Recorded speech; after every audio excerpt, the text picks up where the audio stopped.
I'm Tasha. And I'm Fallon. And together, we're the hosts of No Roadmap with Tasha and Fallon. It's a podcast where two black women have real, random talks. We cover everything from hobbies to relationships, pop culture, and social issues. We don't shy away from the tough conversations, but we also like to have fun and be ourselves. So join us every other Thursday as we share our thoughts, stories, and experiences. You never know where the conversation might take us, but we promise it'll be worth it. No roadmap, just real random talk. So what do you say, Tasha? Are you ready to hit record and get started? Let's do it, Fallon. Let's give the people what they want. Hey everyone, this is Tasha and Fallon, bringing you our next episode, and we're talking about parenting. Yes. Take a breath. Take a breath. Everyone, in through your nose. Out through the mouth. Out through the mouth. Yes. So, I don't have a lot of kids. I have the one. Which sometimes feels like a lot. She is a lot. Yeah. We call her the child. Mm-hmm. And she is... Problematic is not the word. Because she's just growing up. She's living her best life. That's it. She is me now. Yeah, see, that was my problem with the girl. And that's the problem. That was my problem with the girl. People would always say how, my gosh, she's just like you. And I'm like, yeah, but she's like me at 35. Right. I need for her to be like me at 6. 6. Right. When you're that little age, like, we can talk, I can get down to your level, but when you're challenging me. Yeah. At 5. At 5. You're going to love this story, so. Story time already. Early. Let's do it. So the child rolls up to me, and she's giving me a hard time. And I said, look, I don't appreciate it when you don't listen to me when I ask you to do something. Mm. And she says to me, well, Mommy. Well, Mommy, I don't appreciate it when I ask you to play with me and you say no. And I had to take a step back and I went, touche. Because you're not wrong. I get it. She's not wrong in a lot of the things she does. But it's important to distinguish the difference between a parent telling a child to do something for their own good, right, versus a child wanting attention and some time to play. Like, I understand. I understand. She's right. Well, you don't appreciate my behavior, but Mommy, I don't appreciate your behavior. That is all right. 100%. But it's not on the same level. Right. It's different. Understood. So I appreciate you voicing your appreciation for that. I will take it. Yes. I'll take it as a note. I will take notes. Duly noted. Duly noted. However, for the purposes of this exercise. Right. Things need to happen. Things need to happen. Yeah, that, especially when you grew up, I grew up in a generation where when my mother told me to do something, I did not have the option of saying no. Not an option. I couldn't even look like I wanted to say no. Right. Okay? Right. Or Mama Bear was just going to be like, really? See, I don't know what the other options were because I never had them. No, never exercised them. There was not a binder you could choose things. No. I definitely recall talking under my breath often about my mother, but never to my mother. Right. Because she would snatch me up in a New York minute. 100%. So that's the difference between, raising your children to have them respect you or raising your children to have them fear you. So let's have a minute and let's talk about what generation we're coming up in. So we're different. Yes, I am an elder millennial. I'm Generation X. Right. Yeah. So, but it's only a few years difference between us. Almost a decade. Is it that many? It's that. I mean, girl, I know I have to look it. Right. Right. But no. But yeah, that's almost a decade. I just turned 49. Yeah, I'm you're 41. Fresh into 41. Yeah. So, and it's funny that even those 10 years is a lifetime. It is an absolute lifetime. It absolutely is, and it's interesting because I'm the eldest of 3, and there are significant years between my brothers and and me. I'm 8.5 years older than one, 12 years older than the other. But we grew up in the same house. Right. And we have semi same values, kind of, sort of, a little bit. I think I err more on the side of gentle parenting. Okay. Than my brothers do. They're more hammer. But did they receive gentle parenting? Because well, here is the kicker for me, and I laugh about this with my mom all the time. My brothers got away with way more right than I could have ever dreamed of getting away with. So she was a lot more gentle with them than she was with me. Well, my middle brother, we didn't have to be gentle with him. Right. He was just a mild-mannered, really well-behaved kid. As far as we God knew. Bless him. I'm sure once he got around his friends, he would act out and the mischievousness would come out. But he was very well behaved. That youngest one, on the other hand, the youngest kids are like fire. I don't know what his nickname was Terra because he was busy. He was always into stuff, so he would get yelled at more often than the rest of us. So I don't know if it's a matter of her being more gentle with them versus me, or if it's just by the time she got, now remember, it's 12 years between her first and her last. Right. By the time she got to that last one, she was just like, just go ahead, just do it. Blow it up. It's fine. I don't have time for this. And I also had people around me who would pull me back if I got out of line. My aunts, especially my aunt Dot, she didn't play that. And if she thought I was getting too saucy with my mouth when it came to my mom, I remember distinctly, I couldn't have been any more than maybe 8 years old, sitting at the kitchen table in our kitchen in our first apartment. And I must have been going back and forth with my mom about something. And my Aunt Dot took me aside and she sat me down and she got right up in my face. And she said, "I don't like how you talk to my sister." And I said, "But Auntie, she started it." And she goes, "There's no starting it. You're a child. You respect your mother. What are you going to do one day when you wake up and your mother isn't here?" Right. And that scared the living bejesus out of me.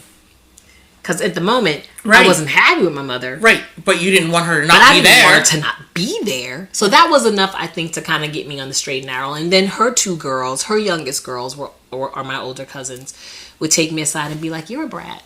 And that's why nobody wants to play with you." Oh, I hope someone does that to the child. They just gave it to me straight. They were just like, "Look, when we have fun with you, we have fun with you. But then you get into this bratty mode. No, we don't like that. So we're not going to play with you." And I was like, "No, you can't not play with me. Who am I going to play with?" And they were like, "Well, that's a you problem." That's magical. I never had to do that with my cousins. Now my cousins took me aside and they were just like, "When your mother comes around, you become a..." And it was only when my mom was around because I knew I could get away with things. Oh. So yeah, when your mother comes around, you act out, you act funny, you change, and we don't like that. And I was like, "Well, I'm not going to do that anymore." And I didn't.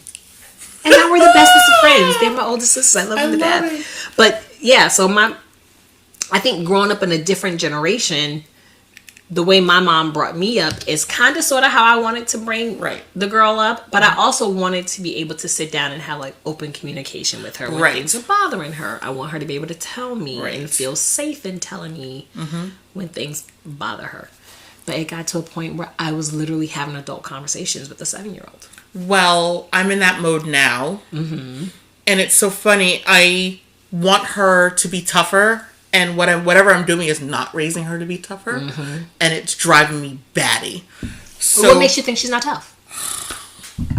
So we're at my cousin's house. Now, the dog incident was not her fault. There was a dog incident? There was a dog incident. Uh-oh. And the fact that she's not afraid of dogs is a miracle. Wow. She was chasing my cousin, my older cousin. Well, she's my younger cousin, but they have older kids. She was chasing the middle child, I believe, and the dog got protective and nipped at her on her ankles. Nipped at the child? Yes. Ooh. And, like, broke skin. Ooh. And so I'm like, we're not going to put the dog down. Don't put the dog down. Don't put the dog down. Aww. The dog went to doggy jail. Uh-oh. The child figured it out. She's like, she was upset. And I was like, you're totally right to be upset. Went down to visit the dog. In the doggy jail. In the doggy jail to tell the dog about itself. Which I appreciate. There we go. But so the kids are playing off in the distance at the jungle gym in the backyard. And I'm sitting down, I'm hanging out, and I hear screaming, and I'm looking.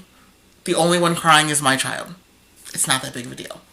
Because that's who she is. Right. She freaks out. Whatever. Fine. What was prompting the tears? Well, she accused my cousin's son, who is 6 or 7 years older than her. Okay. Of, like, pushing her and whatever. And he's like, I didn't. And I'm like, I know you didn't. I'm looking at you guys. You're over there. She's over there. If she ran into you and fell, right, and she's going to judge you, like, it's fine. So I had a conversation with her. And I'm like, look, if you're going to play with the older kids, you got to toughen up. You got to get a thicker skin. Because this is life. They're not going to, coddle you. So then the poor kid, he goes to his mom. And he's like, Mommy, I didn't do anything to her. And my cousin's like, oh, I know, Auntie Fowl already had the conversation with me. And he said, the nail on the head, she force cries when she needs things to happen. Ooh. And I'm like, oh, I know it. I know it. And I'm like, there's nothing wrong with you.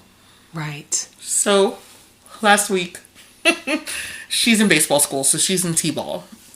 And it's mostly her playing in the dirt. The dreaded t-ball. But she throws well. She hits well. Running, she runs less like Mr. Bean every practice. Thank God for that. And this wasn't her fault. She's on second base. She likes to cover the base. Okay. So if no one's at first, she'll run to first. And she'll cover it to catch. She runs to second. No one's there, so she's protecting it. But she's standing on the base. And when I tell you this little boy on the other team is solid. He's built like a wall. Oof. Like a Chevy. Right. And he runs and he hits the base, but runs into her. And you can see the inertia happen. He runs and stops, but the motion continues because she bounces off of him. And I'm like, and I watch it and I'm going, oh. She's going to get up. She's going to cry. No, I know her. She's going to cry. Did she cry? Yes. Oh. And I waited, and people were looking at me.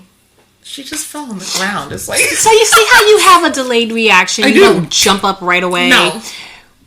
How would you classify that? Would that make you a free-range parent? I'm not free-range enough, because if I was free-range, I'd just let her deal with her misery. There's a weird in-between. I'm not between being a helicopter and being a free-range. Interesting. I don't know what that phrase is. Do we know what that phrase is? Does it sound familiar to you at all? No? No. I don't know what it is, but I'm like, let her have her moment. I want her to know I'm here to support her. Right. But I'm not going to run at every beck and call. When the girl was growing up, she was really good friends with one of our neighbors. I was really good friends with the mom. But they were helicopter parents. Like, always on these girls. Right. Couldn't fall down without them jumping up and running and you okay? And I'm like, so they would look at me sideways. Right. When Aaliyah would fall and I'd be like, she's fine. She's fine. Get up. You okay? You figure it out. Brush it off. You're all right. And my husband has always been like, suck it up. It's got to be the military in him. Right. Because he's like that with the bonus son. He's like that with the girl. Suck it up. You'll be unless there's some real injury, you'll be fine. I'm like, if you're bleeding... If there's a broken bone... No, wait. If you're bleeding, come to me. Right. If there's a broken bone, I don't want to see it. Go talk to your father. That part. That part right there. I don't have to deal with bones. But, her girlfriend's... Her friend's mom was just like, you're kind of lax. I'm not lax. I'm watching. I'm keeping... Like, I'm not that parent that lets the kids run wild. There were times when we would go out to dinner, same group of friends, and they would allow their kids in the restaurants to kind of just... run all over. No. I couldn't do that. Nope. The girl couldn't do that. And there would be times when we would be at Fridays and the table next to us was empty and all the kids wanted to play and she wanted to play. And I said, no. This is not a playground. This is a restaurant. It's a restaurant. There are other people trying to enjoy their meals. Right. We're going to sit here. But everyone else is doing it. I can't help what everyone else does. They don't belong to me. Right. You belong to me. Right. You sit here. And the helicopter mom is like, you're not going to let her play? Well, when we go back to the park, I will. Right. This is not a park. Right. Let these people enjoy their meal. Exactly. Without having grubby little hands grabbing at them. Right. So, I don't consider myself a helicopter parent. I don't consider myself a free-range parent. I don't even know how to define what it is. I try to be gentle, but I also err on the side of strictness. Right. Because all of the girls' friends thought that the girl's mom was the strict mom. Right. Which is hilarious because I was not. But they were just like, your mom doesn't play. And I'm just like, eh. My thing is, after being in Japan and understanding how Japanese culture is built for children and their safety, I'm upset about the way things are built here, where I can't take my kid to the park and let her just play. I always have to make sure she's in my eyesight because someone might steal her. How is it different in Japan? In Japan, kids start doing errands by themselves as early as 4 years old. Wow. They're given money, go to the store, and buy groceries. Were you not? Was that not you? Because that was me. No. Oh, that was me growing up. My mother wouldn't not even groceries, let me... but... No, my mother wouldn't even let me walk to school, and it was 2 blocks away. Really? Yes. Because by the time you had become of school age... Yeah, we were a little more... We moved into that apartment, I was 8, 9. Okay. And, you know, someone would drop me off, someone would pick me up, and I'd go, but I couldn't walk. I snuck out of my house 1 year. At age 8? At age, I think I was 10. Okay. Snuck out of my house with my brother. Who's older? Who's younger. He's younger than you are. He was 8 at the time, 8.5. Bad influence. Go ahead. To go to church. Amen. For Easter service. You snuck out of your home. Yes. To go to an Easter service. Yes. Why are we sneaking to go to church? Because Mommy wasn't going. Heathen.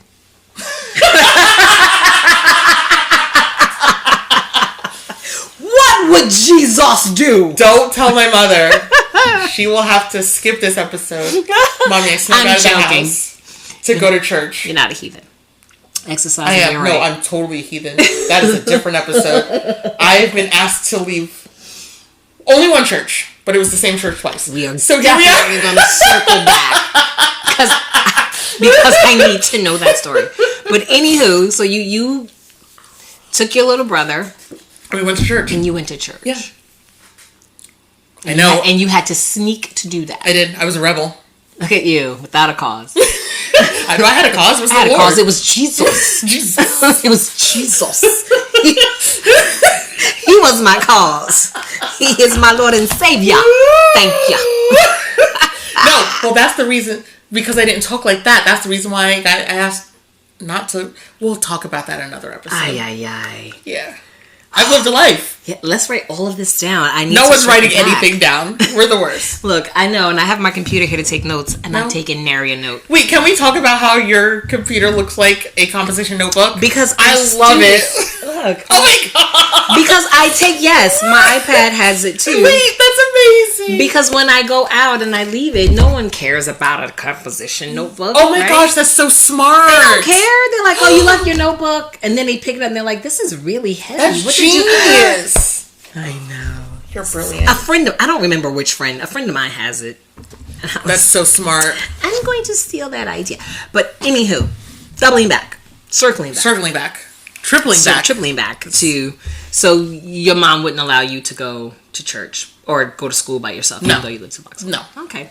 No, I mean, so in Japan, they're teaching them early on how to be more independent and self-sufficient. The actual workings of Japan are built for the kids. Okay. So if you go into any subway, if you go into any like major station, even on the streets, there are yellow markings that are raised, and there are paths, and they stop with almost like when you go to a walkway and there's like the little gridded thing that is.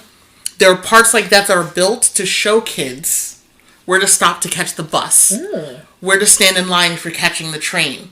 Like, it's built into the society. Wow. It's wild. So, like, if you it's go... progressive. It's fantastic. Yeah. But it's not even progressive because they've been doing this forever. Well, I guess for us it would be progressive. For us it would be progressive. Yeah. But we don't But this is just culture for them. It is. Wow. And I can't let my daughter out of my sight here. No. Because I need... someone to snatch her up in a second. So do you know what the numbers are in Japan? Are there like... It's not a thing. That's not a thing. It's not a thing. The kids are safe.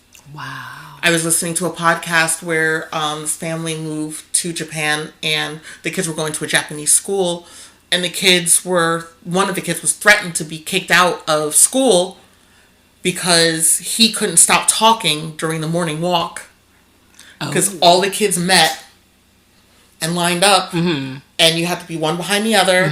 The leader had to make sure everything was safe. We all crossed. But if you're talking, you're not paying attention. True story.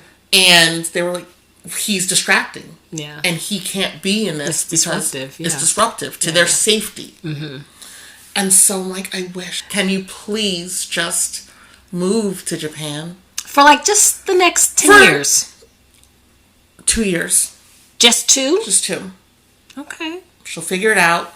But can she, are those skills transferable? Yes. So she can do that and then come and live. If other children are doing it, she's more likely to listen. The problem is she's hanging out with kids that I don't particularly like. Yeah, get on board with that, Missy, because if you don't like them at 5, wait till she's 15. This child, it's gotten to the point where the child has called me by A's name. And I was like, no. Don't do that. Don't do that. This child hit me one day. A? Yeah. We're at school, hanging out with the kids, right on my behind. Full hand, smacked. No. And I whirled. And you have an apple. You have an ample bottom. It's true. She wasn't going to miss. I whirled on this child so fast. Where was parent? It's at school. Oh, okay. So, though the parent wasn't there. No. Okay. So I whirled. Uh-oh. Let me tell you something. Don't you ever put your hands on anybody, especially an adult. And now the child sees me and she takes a step back. Yes. Because no one ever put her in her place. You only have to do it once. I wish that worked for my child. It doesn't. Well, your child is used to you, but would your child react differently if another adult were to discipline her? Yes. And that's what it is. And that's the worst, because it makes me look like a bad parent. No, it doesn't. It makes it look like your child feels safe with you. Yes. That's ultimately what it boils down to is, and it took me a really long time to kind of wrap my brain around that concept, because my daughter is known for being super well behaved, and her manners are impeccable. Thinks the same thing. Everyone thinks she's just this beautiful, gorgeous child, and I'm like, no, she is, until she steps foot into the house. Right. And then here we are, Holyfield and Tyson. Right. Circa 1997. Right. Who's biting an ear? I don't understand why. I have a hard time understanding why you are so polite to other people, but when you come home, you feel the need to run your mouth. Like, I won't pop you in it. I don't understand that, but she knows I wouldn't. Right. Because I don't want to raise her the way my parents, not even my parents, my mother raised me. That's hard, but don't you, I know, I said to myself, there were just certain things I was never, when my mom would say things to me, I'm like, when I have kids. Right. I'm never going to say these things. Right. And then I find myself saying things that my mom would say to me, like, I paid a cost to be the boss in this house. Wait, you say that out loud? Girl. I can recall at least 2 occasions where I have turned to the girl and was like, excuse you, I paid a cost to be the boss in this house. I cannot. Or my mom used to say, don't write a check your butt can't cash. Wait, I feel bad because all these TikToks of like what black parents say. That is me. My child is not going to be able to. Parent. She's not going to be able to she's not going to get it. Oh, because no. I don't say those things out loud. The girl gets it.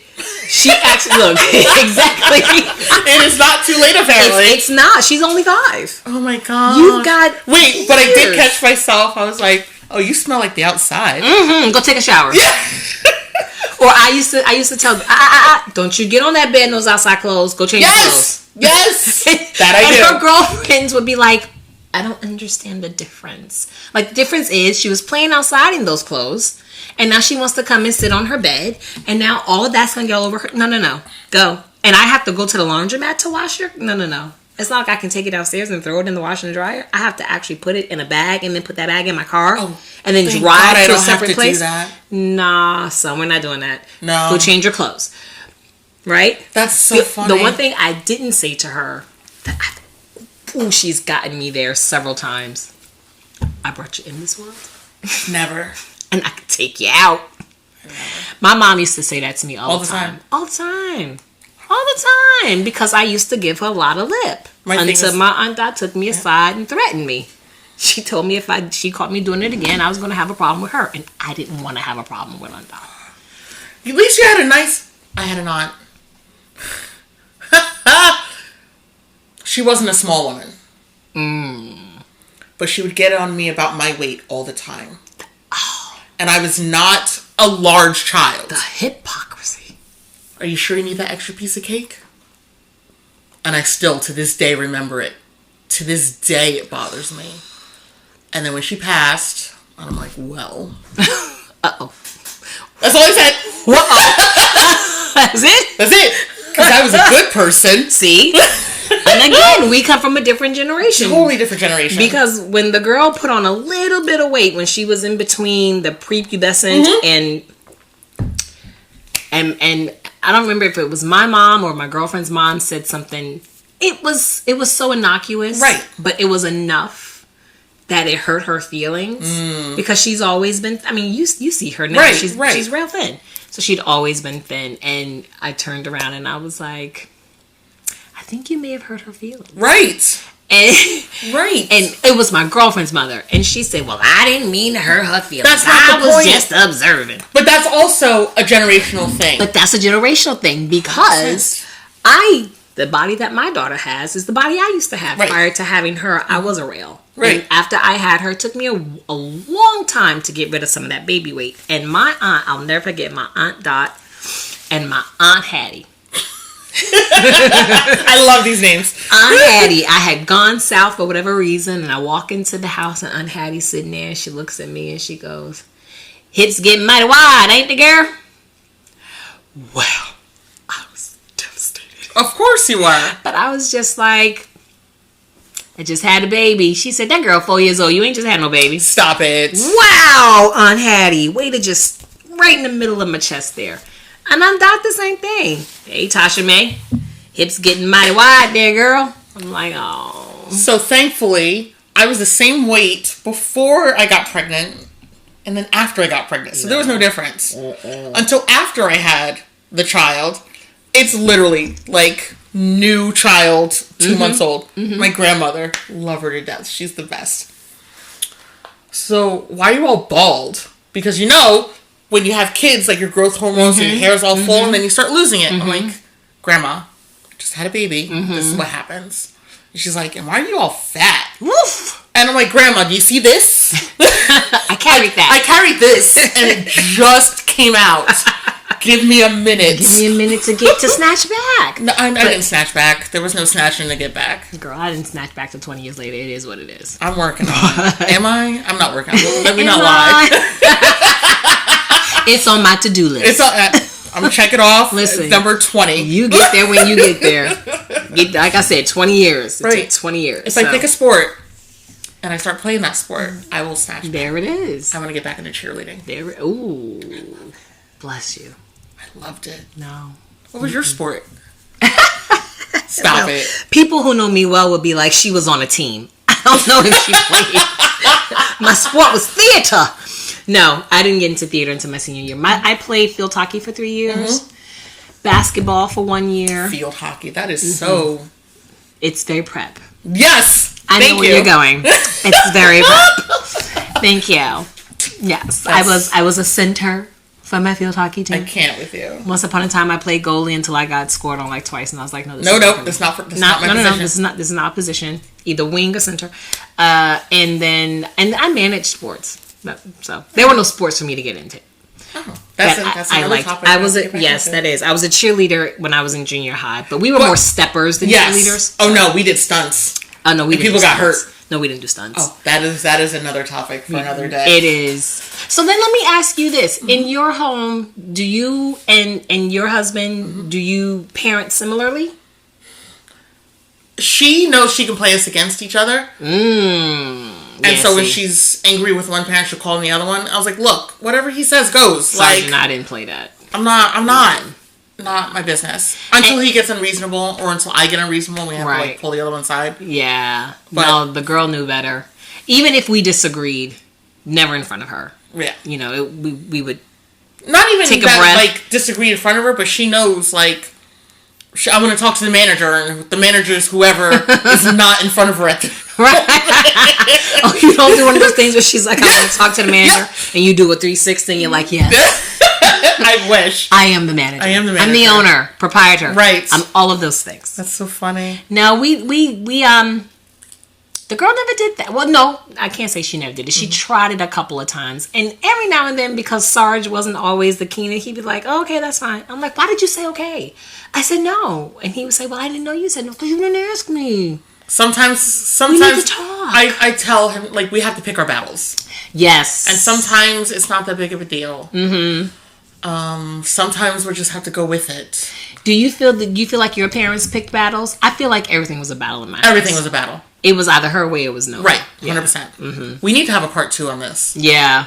Because we're sitting in some things. I'm saying. And I know some of it is generational, but some of it is cultural Too. Ooh, right? Because I've got white husband, and it's a totally different feel. Like, there are certain things we can't do. I would never swear. Like, I've slipped up here and there and said some things, and either not knowing she was within earshot or just caught up in the moment. But swear, I would never. The first time I cursed in front of my mother, I was 22, driving a stick shift I just learned to drive out of Vermont, and I stalled out on a hill. Uh-oh. That was the first time, and I dropped the F-bomb. And Mom said, I'm so proud of you. Oh! That you're actually trying to do this thing that I can't do. Right. Like, you're brave enough to figure it out. So, stay tuned for part 2. Yeah, because tuned. now we have to get into what are we reading, but I want to take it back to what we read and one of, like, our favorite kids' books. Like, what do you remember as a child reading and loving? The very first book I read was The Very Hungry Caterpillar. Love it. And I don't know if I read it so much as I memorized it. Right. So my mom thought I was reading it.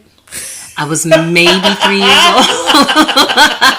I was maybe 3 years old. Right. And I don't know where my mom got the book, but I fell in love with it. And I would read it every day. That's fantastic. That's the very first kids book I remember reading. The first novel I remember reading as a young child was The Outsiders. Wow, that's deep. And I fell in love with that too. And I think that's really what opened up my love for reading novels. So you don't want to know what I'm reading now. It's pure trash. I love trash. We'll talk about it. Yeah, okay. It's pure trash. So I've been reading apparently since I was like 2.5. Like I've always had the knowledge in my brain. Well, you've been typing since you were 2, so it makes sense. It makes sense. So the first book I remember loving was in kindergarten, and technically I think it was a 2nd grade book. Vampires don't wear polka dots. Why don't they wear polka dots? It's fantastic. You should read it. And it began my love of fantasy and monsters.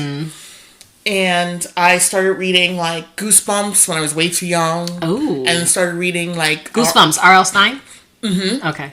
And then started reading R.L. Stein's Fear Street stuff. Okay. Too young. Yep.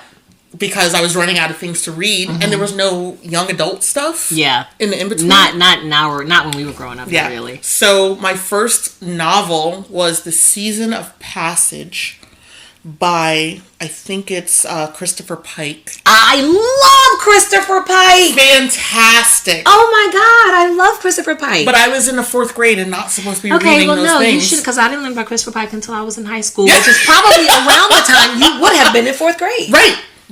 That's probably it. That sounds right. Problematic. A little bit. But genius writing. Love it. My girlfriend Athena introduced me to. See, you have friends with Greek, like, gods and goddess names. She's actually Greek. Oh, well. There's that. She's actually, as a matter of fact, she's back in Greece. I love it. Hey, girl. That makes sense. Hey, Athena. She introduced me to Christopher Pike. Fantastic. Sadie, Sati, S-A-T-I. It was a good one. We should go back and do like a book club thing. Okay. I'm always down for that. So are you reading anything now? Words right now. I got back into some trash. Laurel K. Hamilton writes this like fantasy smut. about vampires and werewolves. Yeah. No, were-animals. It's all animals. Ooh, really? Yeah, and like the lead person is a detective and a necromancer and engaged to like 3 men. It's wild. The books were so trashy, I had to give them away because it would make me blush. And I'm like, I'm not supposed to be reading this. I don't blush. I don't blush, but apparently you do. But then I started getting my audiobook and I was like, okay, it's better to listen. That's the part. That is the part. And you know what really bugs me out is when my husband gets in the car with me and I haven't turned it off, and it'll start. He's like, no. Don't change it. I want to hear. No, you don't. Where does his hand end up? I'm like, don't touch my radio. No. The problem is it's not that innocent. There are a lot of parts going in a lot of different directions. The one book I'm reading, there's like 5 people in a bed right now. Okay. It's a lot. Is that your preferred genre smut?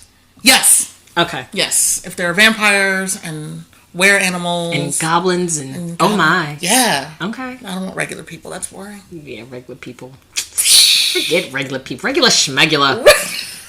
Nobody got time for that. Guys, this was an episode. It was something. We're gonna do part 2 of parenting because parenting is hard. There's so much more. There's so much more to So deal much more with. to explore. Yeah. But I would love to hear what people have about their parenting styles, what they think the in-between of a helicopter parent and a free-range parent is. I would love names for that. I would also like to hear what books you read as kids and how that shaped you and changed you, because that'll help us shape and change our ideas of who we are and what we're doing with our kids. We're hoping we're raising good kids. Yes, listen, that's And all I want to do. I just want to raise supervillains. That part. Because mine will be a supervillain. A productive member of society. She'll be productive, but also ruin lives. Don't let her do that. No! Lordy mercy. Thank you so much for joining us. Yes. We appreciate our listeners. And please follow us on Instagram. No Roadmap. Yep. And No Roadmap Pod. No Roadmap Pod. And let us know your thoughts. We really appreciate you. And if there's something you want us to talk about. Right. I promise I might ignore some of you, but I will not ignore all. Well, there's hope. There's hope. There's hope. But until next time. This is Fallon. This is Tasha. We appreciate you. Have a good one. Bye.